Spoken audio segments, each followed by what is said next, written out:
Well, good afternoon, everyone. Welcome to the next installment of the Seldor investment series. We're so happy that you can join us today, and we've got a fantastic conversation waiting for us with Jeremy Grimmett. He is the CEO and co-founder of Rogue Space Systems Corporation. It is an incredible company that is growing fast and furiously, and we are excited to be able to have Jeremy here joining us today. And so, Jeremy, welcome to our the Seldor Capital Investment Series. Hey, thanks a lot, Stephen. I'm really happy to be here. Anything for Seldor. Happy to Well, be here. thank you, Jeremy. So, to start off with, tell us a little bit about yourself and a little bit about Jeremy before Rogue Space. I ran an IT management company. I started that back in 2007, 2000, or excuse me, 2014.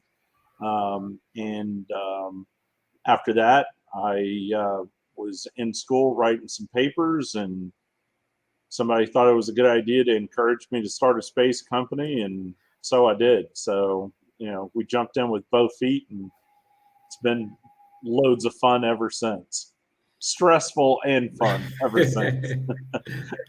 Well, so talking about that paper and jumping in with both feet, there's a little bit more of the origin story, if you will, of Rogue Space. So could you share us a little bit more about the origin, how it came together, how the first set of the conversation in Massachusetts as it came Oh to yeah, create Rogue Space?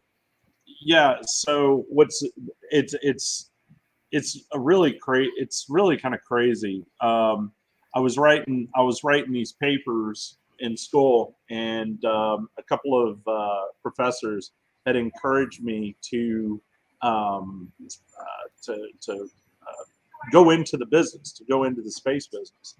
So I started really exploring that and looking into it. I went to the MIT Space Conference in 2019, March 15th on 2019.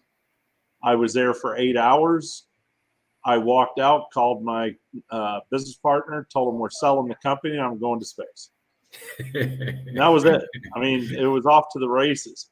Now, what's interesting is that this past year, or excuse me, this year, in 2022, they held the MIT Space Conference in person again this year. And I went back to the MIT Space Conference, but this time as a speaker panelist. That's And great. so I'm sitting on stage, and, you know, a startup and getting the traction and getting money is not easy, especially in the economic climate that we're in now.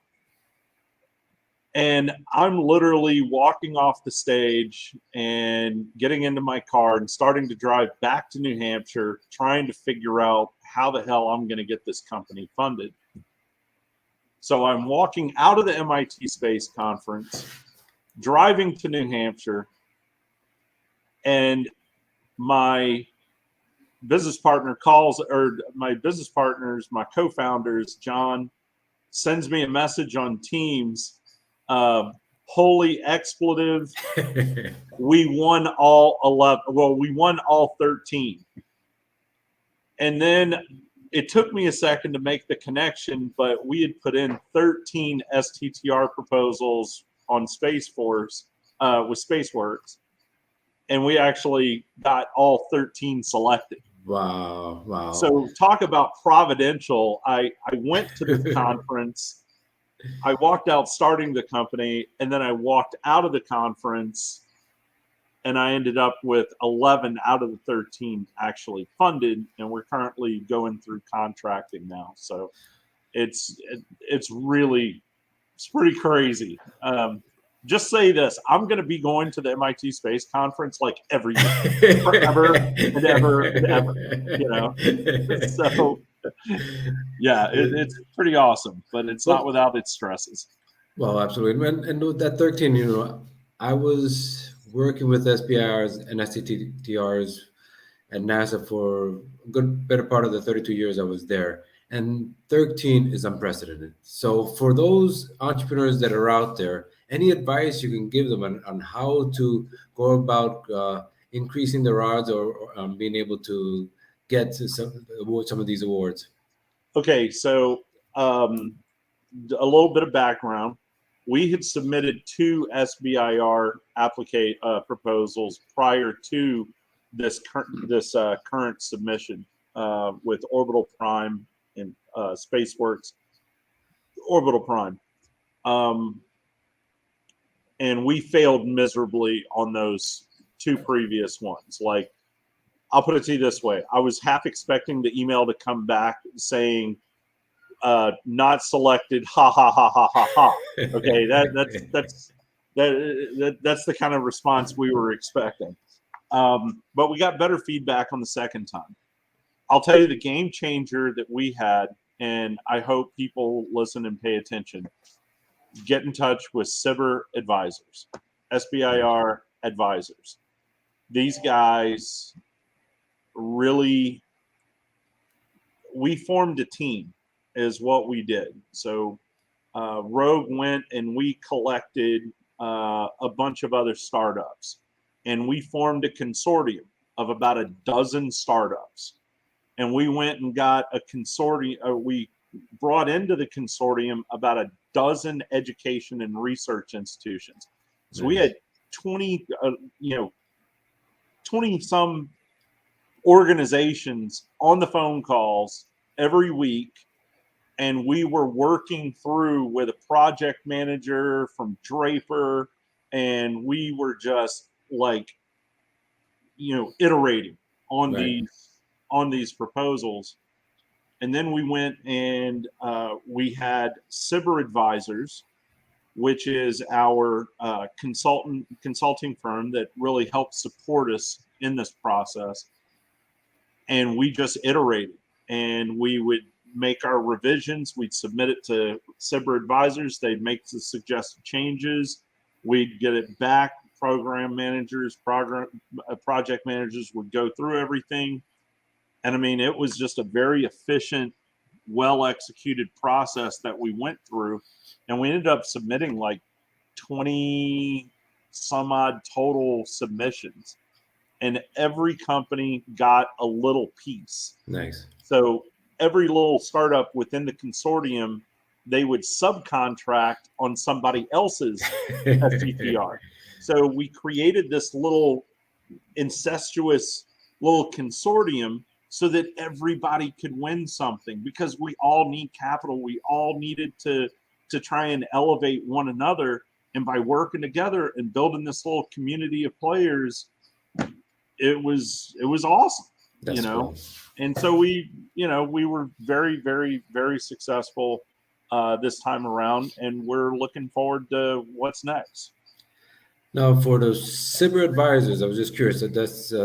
That's a great resource. How did you find them? Is there like 1-800 SBIR advisors, or how do you go about finding them? Well, you can obviously look them up on LinkedIn. Anybody that wants contact information, they can reach out to myself or you, and I'll make sure you have the contact information.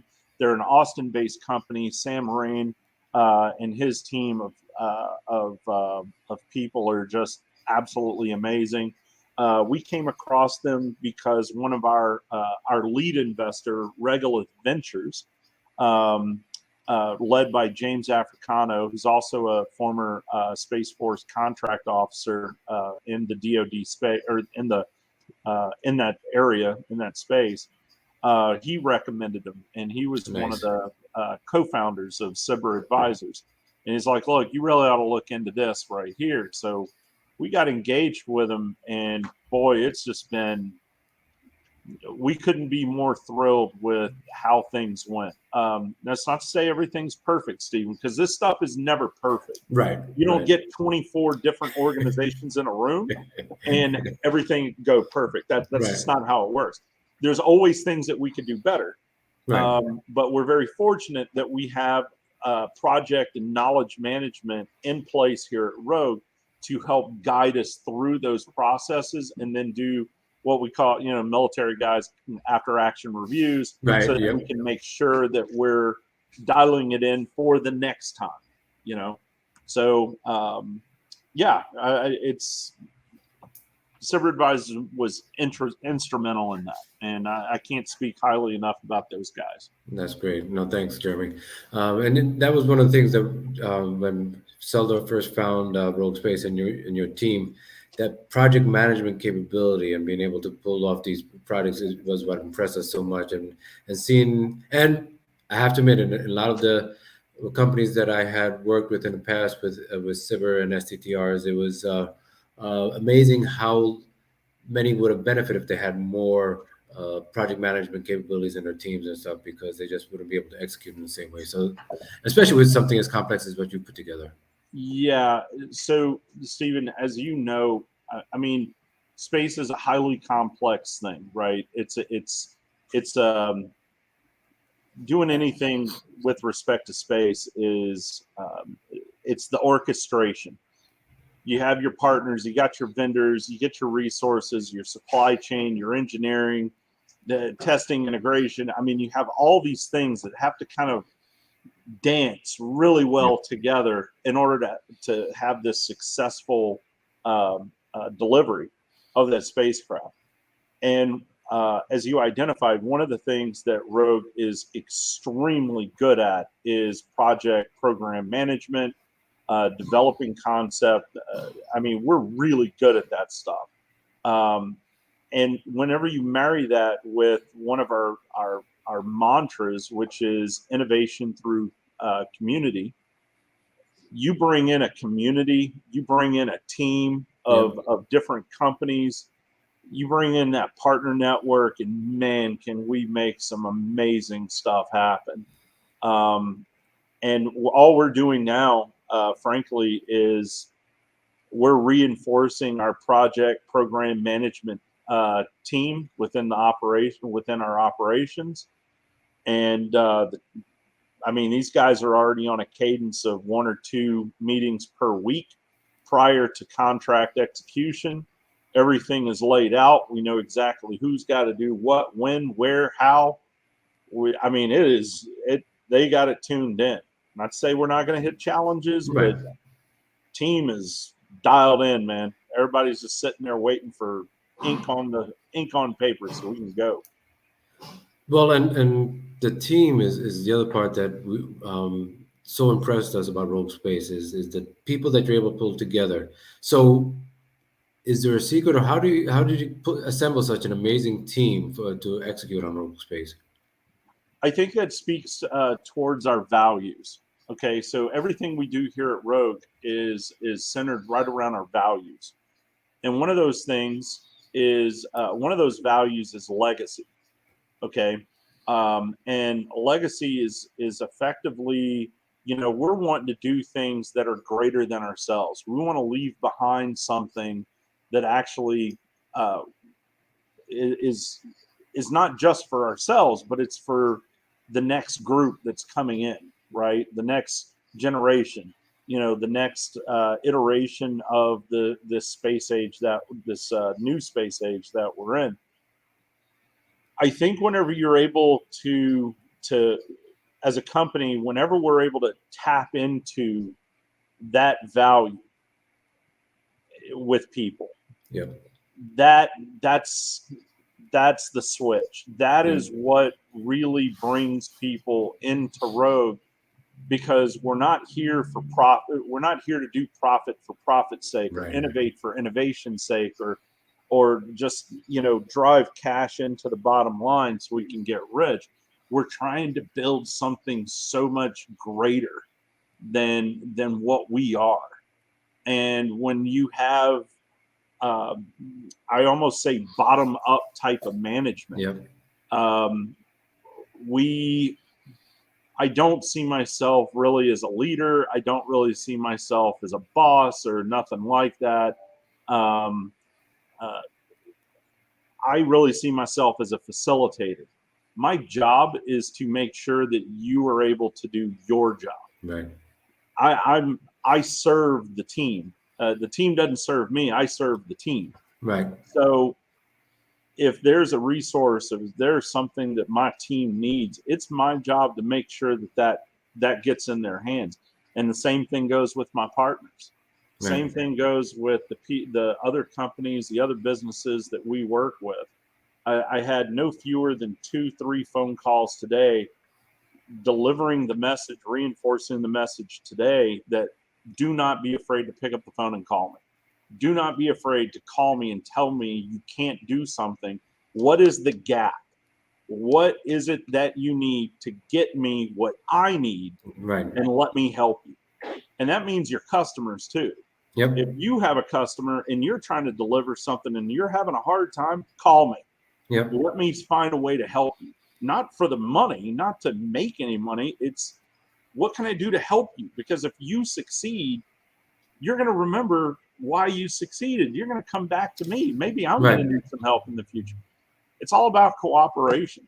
And that's why we're able to build the network and build the team, build the community, and draw people into us the way that we have been. And I am very blessed. Oh, it's an amazing team that you have, and it's been wonderful to watch you grow just this past year that we're working with Rogue.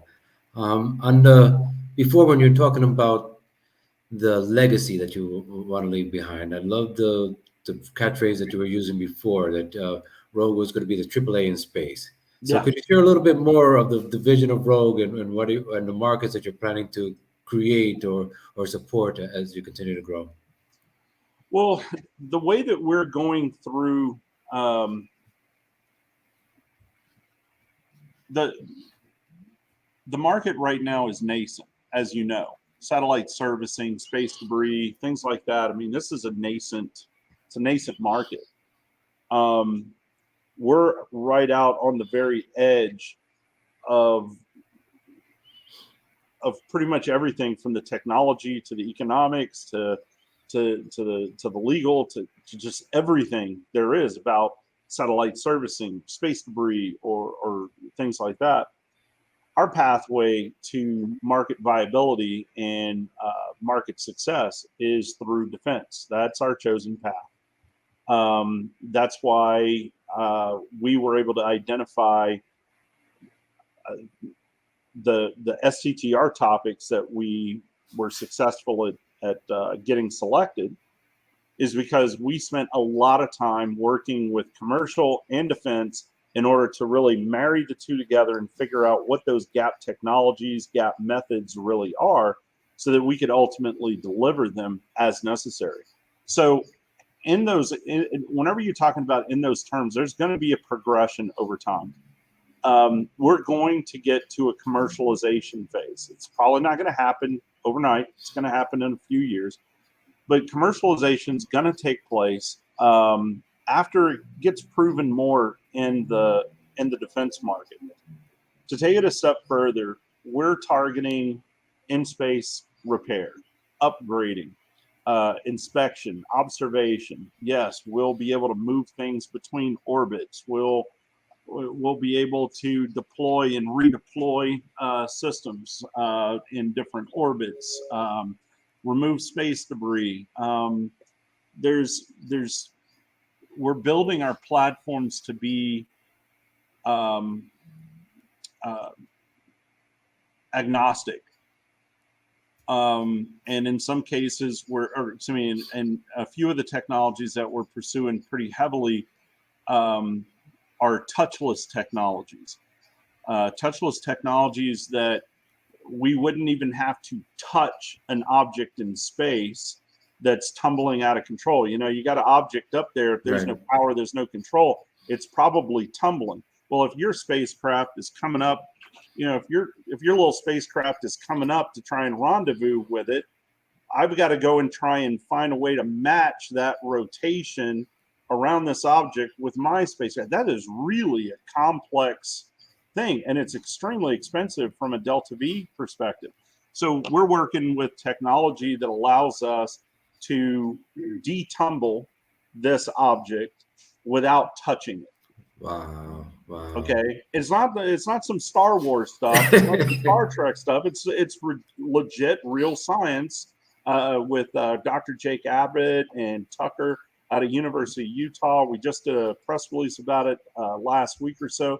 They've already demonstrated it in the lab.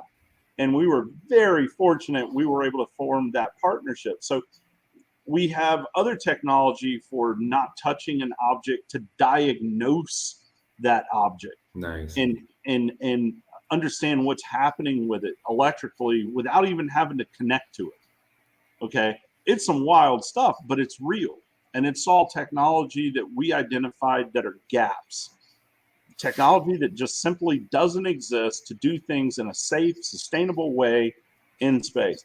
And that's another area where we're really successful. We're very good at identifying those gaps and allowing technology to support the business, Right.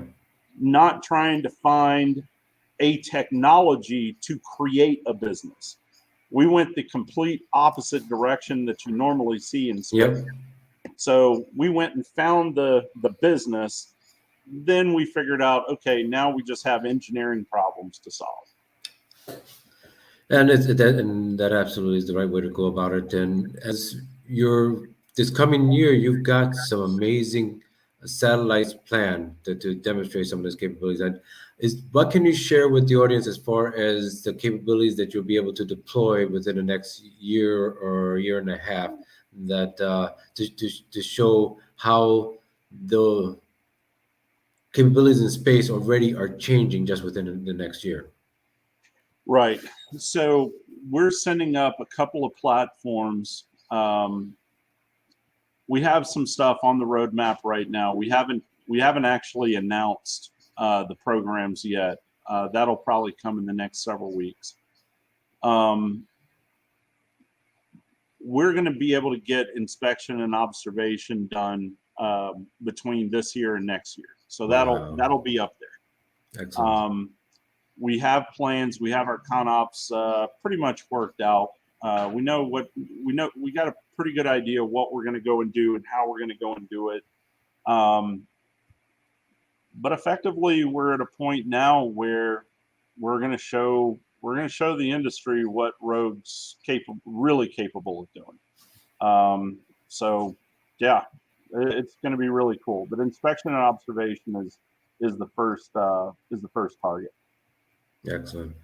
And as you were talking at the very beginning about leaving the MIT forum this past year, and wondering how you're going to fund this activity, getting the STTRs all awarded and stuff, and you've got the lead investor in Austin. How has been the feedback from the investment community as far as space and this emerging new market for you? In terms of space and the new emerging market, people are very excited about it. VCs are very, very excited about it. The problem comes in,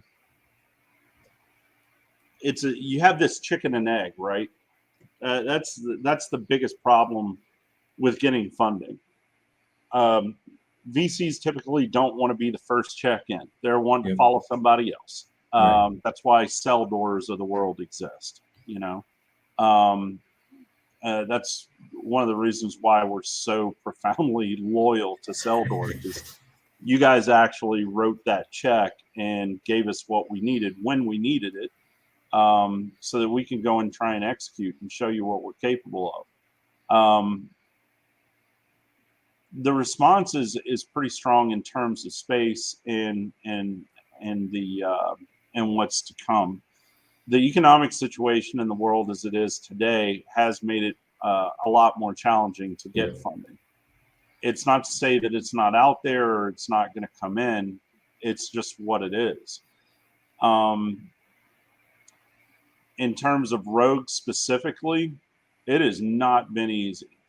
You would think that after we had gotten 11 STTRs selected, Right. You know, I mean, our first leadership meeting after that day, we were like, "There's just no way." Right. Our phone, our email, people, we ought to be getting blown up Right. next week on people beating our door down to invest in us, and that is not the case. Because what ended up happening is they were like, "Well, you got 11 selected. How are you going to do that?" Oh, interesting. It's like, man, are you kidding me? This is now this is the question. Well, I'm not sure there's product market fit. The Space Force turns around and says 11 times, Times. technically 13 times. Okay. They said this has product market fit with defense and it has product market fit with commercial. Right. 13 times. Right. So this is what your concern was. Now because we were so successful. Now you're like, well, how are you going to do 11 STCRs? It's like, shit, man. That's actually the easiest part of it, you know? Right. So what we decided to do is say, you know what? That's okay. You don't want to believe we can execute or you're wanting to sit back. That's okay, man. Guess what? It's just going to cost you a lot more to come in later because on. if you just took 5 seconds and looked behind the curtain and see the program plans and the decks and the meeting schedules, and if you went and saw all the organization and the fact that we've already brought in just a couple of weeks, we've already hired in 8 people. Oh, wow. I've already got 4 or 5 more people on the schedule, and I got 5 more that I'm hunting for. Okay.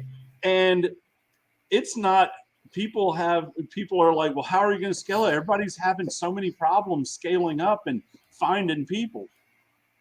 We got 150 resumes in 2 days.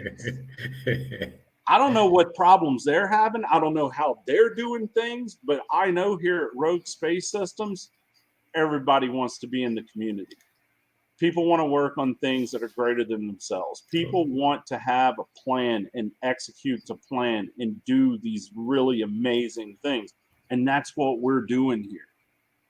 That's what we want. That's how we work. And so, okay, fine. Now you don't believe we're going to be able to execute the 11 that we got. Right. That's fine. That's all good. Because all that does is put fuel in the fire. Because we're going to prove you wrong. That's right. You just made a bad bet, man. You just made a bad bet. So there you go. And that growing team and people that are to join that, I always find it fascinating that of all places for a space company to grow up in is New Hampshire. So how do you see that as a hub for space activities, or how does that play into attracting people to New Hampshire? I tell people that New Hampshire is actually the center of all things space industry. They just don't know it yet, and I really believe that. You don't realize the heritage that we have here in New Hampshire in terms of space. Krista McCullough, God bless her, first teacher in space. She's New Hampshire. She was a New Hampshire teacher. Alan Shepard, one of the first astronauts. That's New Hampshire right there. We got BAE Systems. Okay, we have offices of Lockheed, Northrop. You wouldn't believe the tech we have here. And then we got MIT, Boston University, Brown, Yale, Tufts University, the University of New Hampshire, who's been putting stuff into. No, most people don't know this. University of New Hampshire has been putting stuff into space for over 50 years. I want to say 60 years. Wow. University of New Hampshire. I had no idea. But they're right down the road.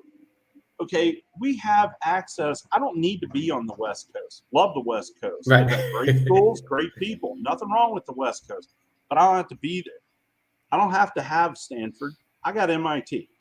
Right. I don't have to have UCLA. I got Harvard. Right. Okay. I mean, bring it. What else you got? So I think another one of the attractive things about us, especially since the pandemic, now this is something we realized before the pandemic. You ain't got to be here. Right. Right. Most of our staff is remote. Now we're bringing a lot of people here, and a lot of people want to move here. Nice. Because it's beautiful. We offer a work-life balance that you just wouldn't believe. We have a ski resort 7 minutes from the door of this office. I have the ocean and beaches 45 minutes that way. I got mountains 30 minutes that way. I got lakes outside this window behind me. We have some of the best schools in the country. We're wonderful for families. We offer a great cost of living here. Why wouldn't you come to New Hampshire? Nice. And then you get to do cool space stuff on top of it. Come on. That's awesome. That's very cool. That's really cool. So, looking ahead, you've got the next couple of years. You've got busy with the STTRs. You've got your launch schedule. Where do you see Rogue Space in 5 years? Yeah, that's a loaded question.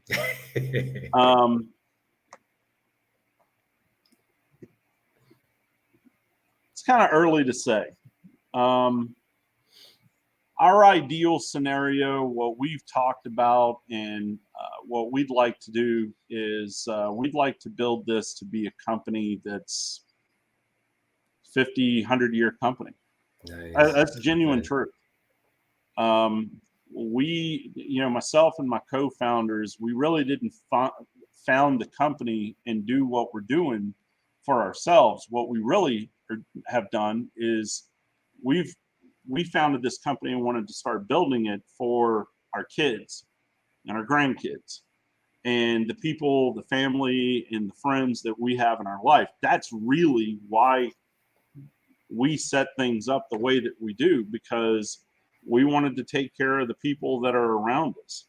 And we saw space as a huge opportunity to be able to do amazing, very challenging, help solve very difficult problems, help the people here on Earth, make some advances, do good things for humanity. And yeah, we can make a few bucks at it. Right. That's awesome. 5 years? I don't know, man. I just know that there's going to be a lot of Orbots in space in 5 years.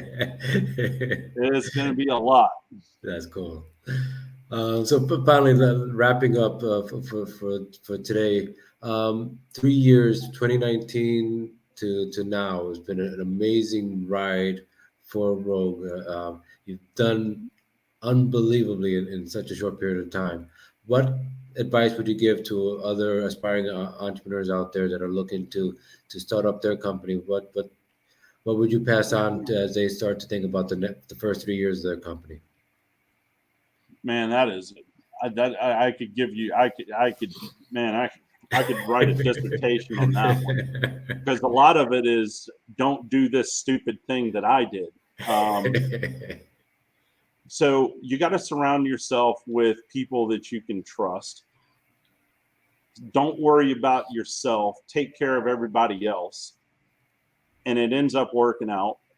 Find yourself partners and investors like a Seldor Capital. That's not a plug. That's just sincere, honest truth. Okay. You gotta have investors that really believe in you. And this is no offense to VCs or anything, but honestly, just get the hell out of your way. Right. And I mean, it's not to say that the only thing we wanted from Seldor was cash.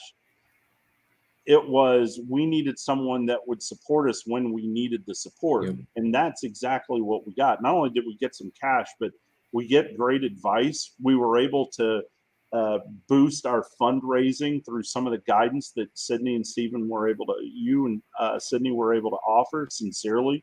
It helped massively. That's the kind of stuff that you need. The other thing I would suggest, entrepreneurial operating system. In all seriousness, entrepreneurial operating system, man. That stuff, if you want to get your company focused and dialed in and execute on plan, because guys like me, I'm a visionary. I squirrel, I'm all over the place. Right. My team tells me I got 100 ideas a week, and there might be one or two good ones in there. And so that really sets up an organization to allow the entire team to focus and basically shield the rest of the company from me. Right. Um, because I cause a lot of problems, man. I I really do. But stay focused. Find the partners. Get the don't worry about don't worry about how much money you're going to make, and don't get caught up in don't solve the problem. Solve the problem, tell the story. How are you going to solve this problem? Identify the Right. market, solve the problem, execute. Because that's really all that ends up mattering is execution. Yep. Hands down. Absolutely. Excellent. Well, thanks, Jeremy. That was fantastic. I appreciate your time today. And so, for everyone that was able to join us online, thank you for joining us for the Seldor Investment Series. If you want more information, you can look at Seldor for information on Seldor Capital as well as on Rogue Space, and you can also find Jeremy on LinkedIn and as well as the Rogue Space on the network. So, with that, we'll say. We'll shut it down for now, and we'll see everyone at the next investment series. Thank you. Thank you so much.